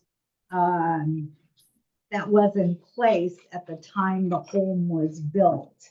Because there's a lot of homes that are older and grandfathered in. Is that correct from your being the in permit person? Yeah, when you say grandfathered in, obviously maintenance is a big key to that. Just Well, of like, course, but there's different kinds of, there's wiring that was used in homes, you know, Sure. the knob and tube and. if it is safe, then there Then shouldn't if be an it's issue. safe, it's fine. Yeah. Okay, so you wouldn't require that it then is the criteria of today. Right, it'd be long as like, be like a home built in the 50s, you know, anywhere else in the Bay. And are they required just because it's older to bring the whole house up to standard? No. Any work they perform needs to meet the minimum code. Okay, but the main key to this, from what I understand, is are there any substandard conditions from life safety standpoint and health? Well, good, thank you. So I have one question. So can the money be used so is the money only used for repairs or remodeling existing farm labor housing? In the first phase, yeah. In the first Go to phase? the Okay. first phase. All right. Very good. Thank you. So, did you, these guys said they only get 15 minutes, but I think if you're feeling like you're done, it's up to you and them. I'm gonna leave it up to both of you. I think it's up to you all. We're here, you know, I feel like you've asked a lot. I mean, yeah, we're here if you want to spend a few more minutes or hand over or ask any other questions. Yeah, Cole's I got just one more was question. to say, I very much appreciate your time, and all this, the contact information I believe you referenced, if you could share that as well. Yeah, it's in the slide, but I think in the program guidelines, the email is at On the the second bottom. page, at the bottom, and I think Yeah. the second page is. I have the slide back up if you need that.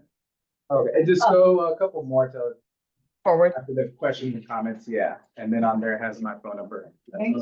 Thanks, Chris. towards Thank the you. end. Thank you very Thank you much. very much. There we go. Right there, that's good.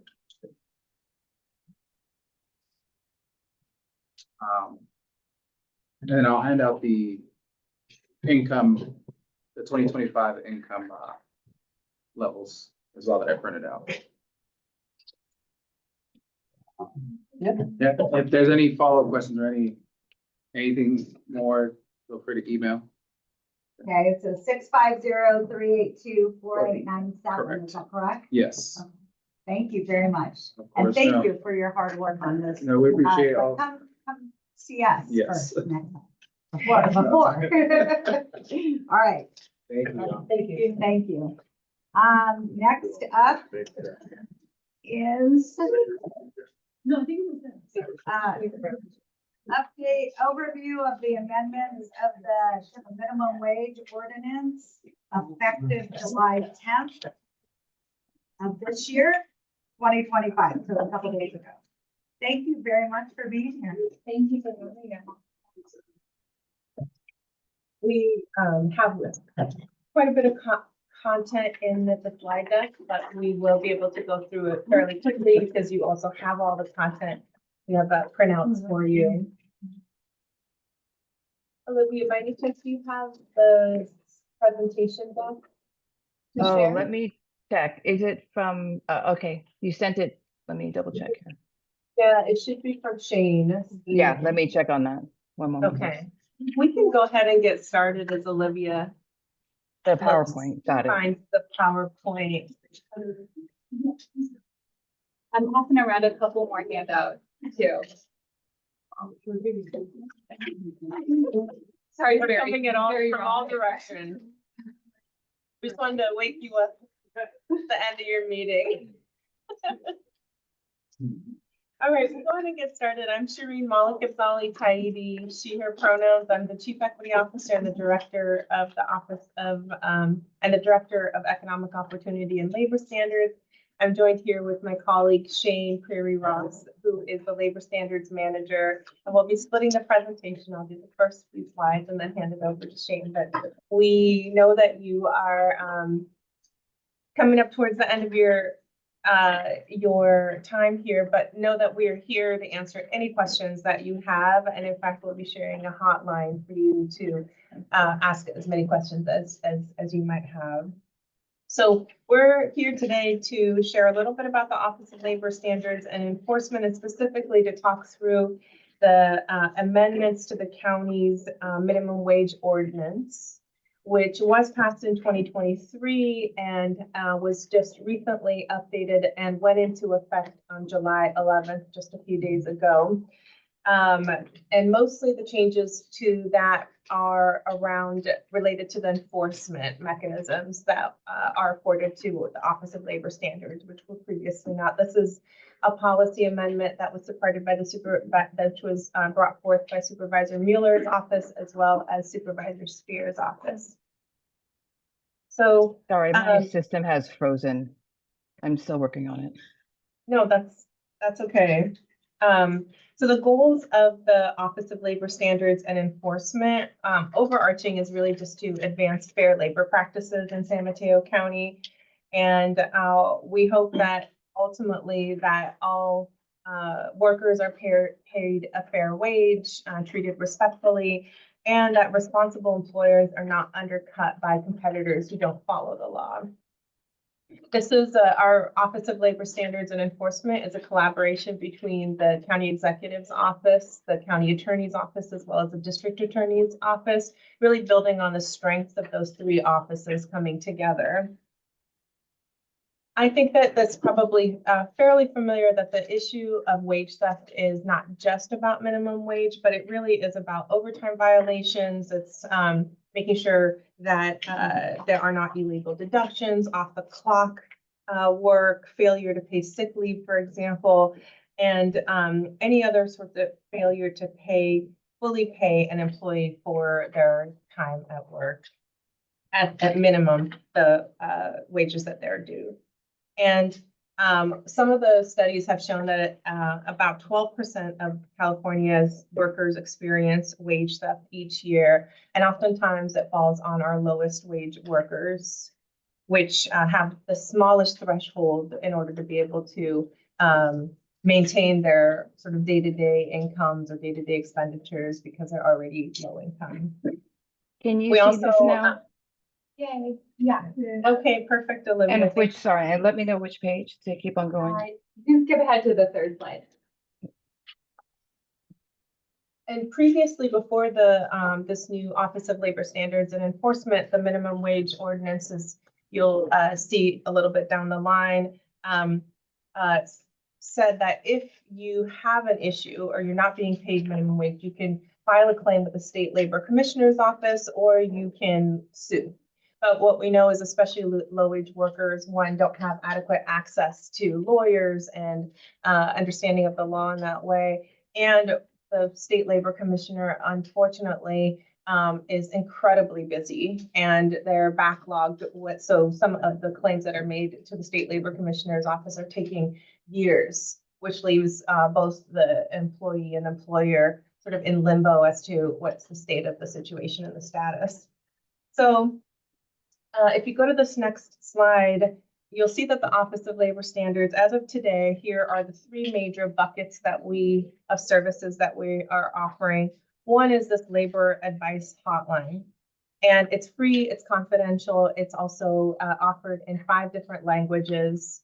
It is for both workers as well as for employers who might have questions about what the requirements are, what does it take to be in compliance, what issues may come up for any of you, as well as ensuring that the workers understand that they have a place to go to if they have questions or unsure. So the free, and we'll be sharing that number with you. And I think that you also you have it on the handout that's available to you.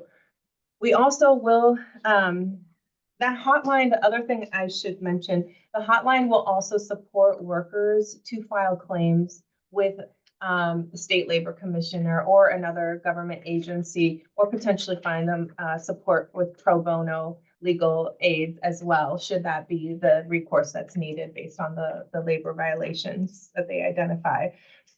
We, as the Office of Labor Standards and Enforcement, will investigate violations of minimum wage, violations specifically in our unincorporated areas, as well as the cities that you see listed on the slide in your handout, which are contracting with us to support their minimum wage. We also are doing a lot of education and outreach. There are things like this that we're doing, making sure that as many people are aware of it. We're also going door to door to businesses. We are working with our community-based organizations, holding office hours in different places, and are happy to share as much of that information, especially when we hold office hours with our community-based organizations on the coast side. Should you have questions that you want to actually walk in and talk through, or should any workers or otherwise you may be aware of, so they know that we're here for them and we're here on the coast too. If you go to the next slide, you'll see that, again, from the minimum wage ordinance that the Board of Supervisors passed in 2023 and amended just this year, applies only in the unincorporated areas of our county, though we do have a number of cities across the county that also hold their own minimum wages ahead of the state's minimum wage. What the new amendment does is clarify more information about the record keeping obligation of employers, establishes penalties for violations, and authorizes the office to carry out enforcement in the ways that we just discussed. So with that, I'm going to turn it over to Shane to share some of the more details of the amendments and the process. Thank you. Can we go to the next slide, please? So I will try to keep it as not dry as possible. I know we're in the last 10 minutes of the meeting, and much more detail on our website and on the slides. But wanted to make sure to talk through the key amendments, the key changes to the minimum wage ordinance. The first has to do with record keeping. The minimum wage ordinance itself now requires employers to keep records documenting compliance with the ordinance. A lot of the record keeping requirements are very similar to what's already required under California law. So we hope it won't be a major burden. But it does include employee contact information, timekeeping information, and payroll information. And the amendments also require employers to make records available to OLSC if they are requested during an investigation. We can go to the next slide. Another key aspect of the amendments has to do with the consequences for a violation of the minimum wage ordinance. So the ordinance has always required the payment of back wages and interest on back wages. But although California law provided additional penalties, the minimum wage ordinance itself did not. So the amended ordinance now does impose administrative penalties of up to $50 per day for each day a violation occurred to a worker, as well as administrative fees to the county for each day a violation occurred, and specified administrative penalties for certain violations that are listed in the ordinance. So those are, important aspects of the amendments. There is an FAQ on our website, but one question that has come up a lot is, well, what happens if you get a complaint on August 5th and these are violations that occurred in June, or before? As a matter of policy, we won't be seeking the newly created penalties and fees for anything that happened before July 10th, 2025. So this will only apply going forward.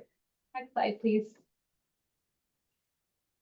And then finally, I think the most kind of extensive part of the amendments has to do with the investigation process, the enforcement and investigation process. So under the minimum wage ordinance, our office can initiate a civil minimum wage investigation either in response to a complaint or on our own initiative. The flow chart here shows what the process looks like when we receive complaints. Like Shireen said, we have this labor advice hotline that we're offering as kind of a first point of contact to either employers or workers. And when a worker calls into the labor advice hotline, the attorneys who staff it will do a preliminary screening to see if there's a minimum wage related violation. at which point it'll get forwarded to our office and we'll do an initial triage assessment. If there does seem to be a possible minimum wage violation, that doesn't rise to the level of a referral to our district attorney's office, the way the investigation process would go would be that we would request documents from the employer, we would interview workers, we would make preliminary findings, and then give the employer another opportunity to present any additional evidence. Once we have a final determination, our priority will always be to reach a settlement. Where that's not possible, we can go to the next slide. The ordinance does provide an administrative appeal process. So where it's not possible to reach a voluntary resolution of a violation, the kind of final step on OLSE's end would be to issue an administrative citation. That is appealable. So if the employer disagrees with the administrative citation, they can request an appeal hearing before a neutral hearing officer that would be appointed by our county executive. And the hearing officer can uphold, dismiss, or modify the citation. And then again, there's another layer of review after that. If an employer disagrees with the hearing officer's decision, they can seek judicial review. And we'll get a hearing from a de novo hearing on the facts and the law, and a judge would make the final decision. With that, I will turn to some resources to learn more and then turn it back to Shireen to close us out. We can go to the next slide. So we would invite everyone to visit our website, smcgov.org/minimum wage. It has the full text of the amended ordinance. It has a notice template that hopefully some of you got in the mail, and we've been going around to businesses that folks are welcome to use in compliance with the obligation to post notice of the minimum wage. The old template still works. The rate hasn't changed, but the new template has 4 languages all in one notice, and it has a frequently asked questions section. We would also invite folks to call the labor advice hotline for compliance support from an attorney. I'll turn it back to you to close this out. Yeah. Next slide, please. You know, we do have additional information available for all of the employers, including one of the things that we're hearing a lot of confusion about around overtime, pay stubs requiring information, and on-time pay. So we have made as many resources available to make it as easy as possible to make it available to employers and employees. You can find that all on our website. Next slide. So really with that, we wanted to make sure that you were aware. I know we're sharing a lot of these details. It's good for you to know where to get that information. I don't think you have to memorize that whole schematic as to where to go really at any point, starting with a hotline or giving us a call. Our website having all the resources and the FAQs and more information as it becomes available to as it becomes a question to you. You don't have to memorize all of it, but I do think it's important for you to be aware of, as employers, some of the new requirements. And we know you have a lot to track and keep up with. So if you see other venues where employers, agricultural employers, you think would benefit from our a conversation with them, with office hours or anything like that, we want to make ourselves available. Thank you very, very much. And that excellent handout. What are some issues of civil issues rather than criminal issues? Because to me, I would just assume most of that stuff would have been criminal. So like that most wage theft would be criminal. Yeah, so the DA does have the authority to bring criminal wage theft cases. I think where we see civil enforcement being important are cases where we think an employer really is going to want to come to the table and find a resolution. Also where, you know, somebody is getting paid their full wage, but maybe there's just an issue with overtime or something like that.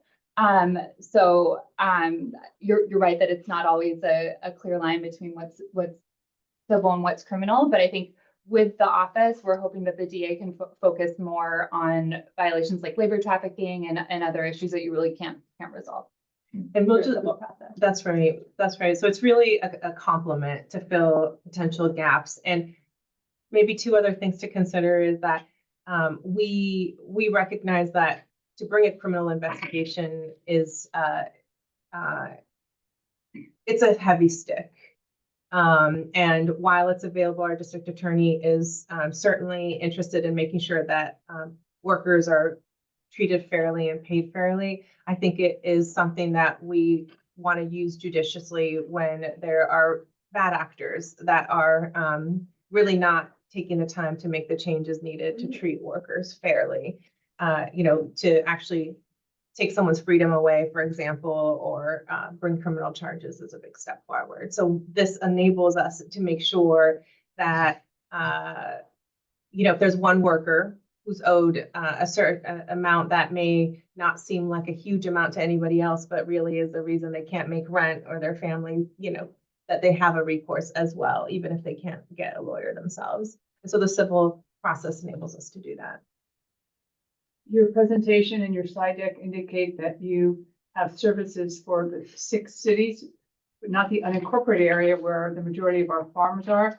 So it was that, doesn't this, since the minimum wage applies to the unincorporated area, do your services also apply to our area? I'm sorry, that wasn't clear in the presentation. Absolutely, it applies to the unincorporated area. Thank you.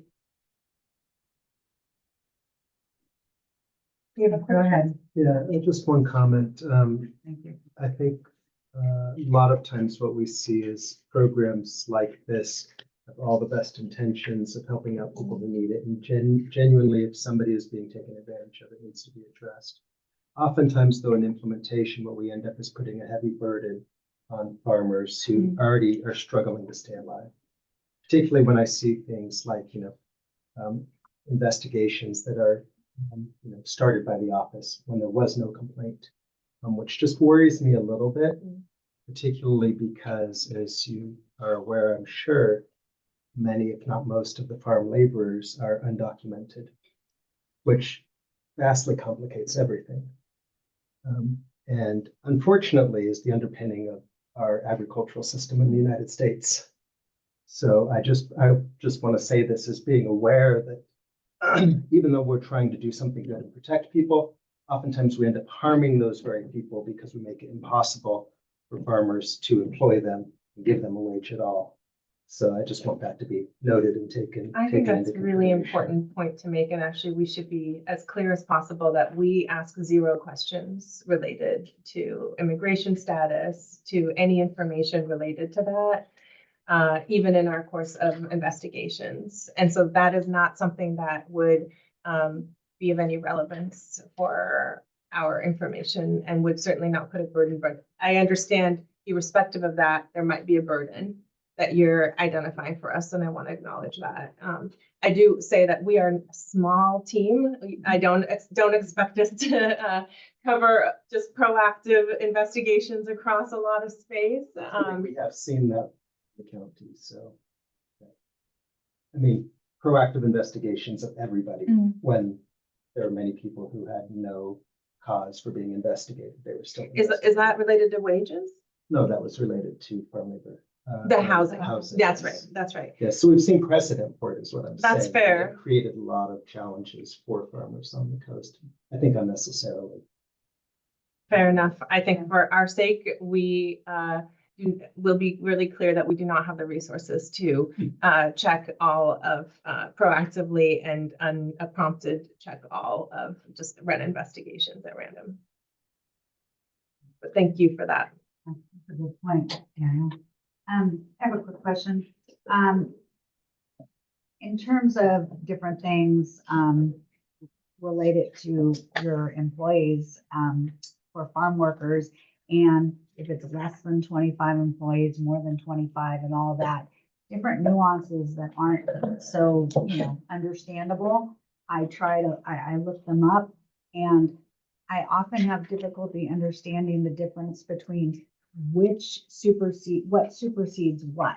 Is it California supersedes San Mateo County, or is it the federal that supersedes? So can you, is there like just you know, I mean, we could just do this part of it. What supersedes what? Where are we with the overtime and all that?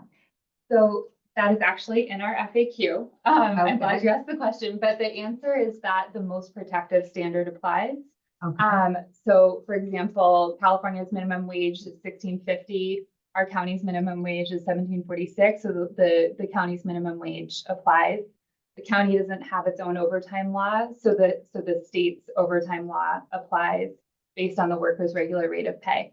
So that's the short answer. The other thing I would say is that that's exactly the reason why we went with this provider for the hotline that's able to answer employer questions as well as worker questions, because that's exactly the type of question that we're hoping they will be able to just get on the phone and sort out with people related to specific situations.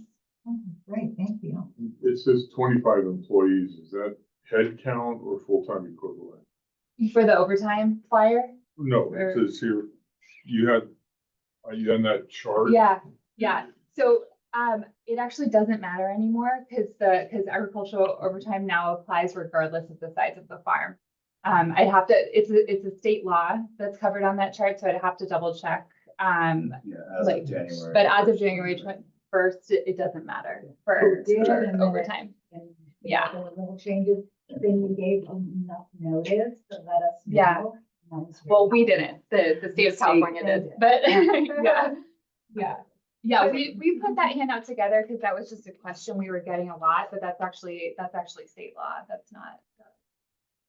We would welcome if you do look at our website or our FAQs and there are questions that you think are very prominent that come up for employers that you don't see there. We welcome that kind of feedback so we can add that information and make it easier for you to find. I have cards here. Pass those around. Yeah. Okay, Sure. thank you. Any other questions? I guess I just wanted to comment that I appreciate this proactive sharing of information with the community and getting all this information out. As we started our business, we didn't know all of the rules and it wasn't necessarily easy to access that information. And I think that efforts like this are really important to make sure everybody understands what their responsibilities are. Thank you. No, we understand there's a large burden on some small employers or agriculture specifically. Thank you. Well, thank you. And we, if you ever are curious what's happening in this world, please do invite us back. We'd love to come and share. That'd be great. Thank you. Thank you. Thank you.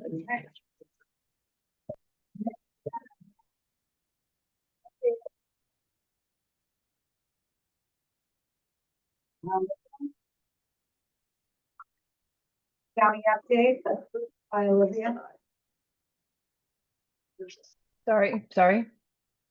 Next is the update on request to return to in-person. Item 9, county update, Olivia Boo. So I spoke to management and the hybrid Zoom option will continue. It's in line with other public meetings and public hearings that are held by the county. But if there are specific concerns that the committee would like to ask, I can bring them to management. Is the discussion on that? Yes. We're past 8 o'clock. Do you want to wrap, you guys? Yeah? Yeah. Okay, done? So as of right now, we are not returning to in-person. No. It'll be like you did hybrid, Right now, it'll stay like this. hybrid. And what about applicants? Are they going to, can we request the applicants come and make it in person? We've always had them in person. I think it's imperative that applicants are present when we're going over there. It's a bigger discussion. We need to wrap Oh. up and. What if we, what So she if we says- put it on Yeah. agenda? Can we put this on the agenda, Olivia, for the next meeting? And then Marilyn can speak to that and everyone can discuss?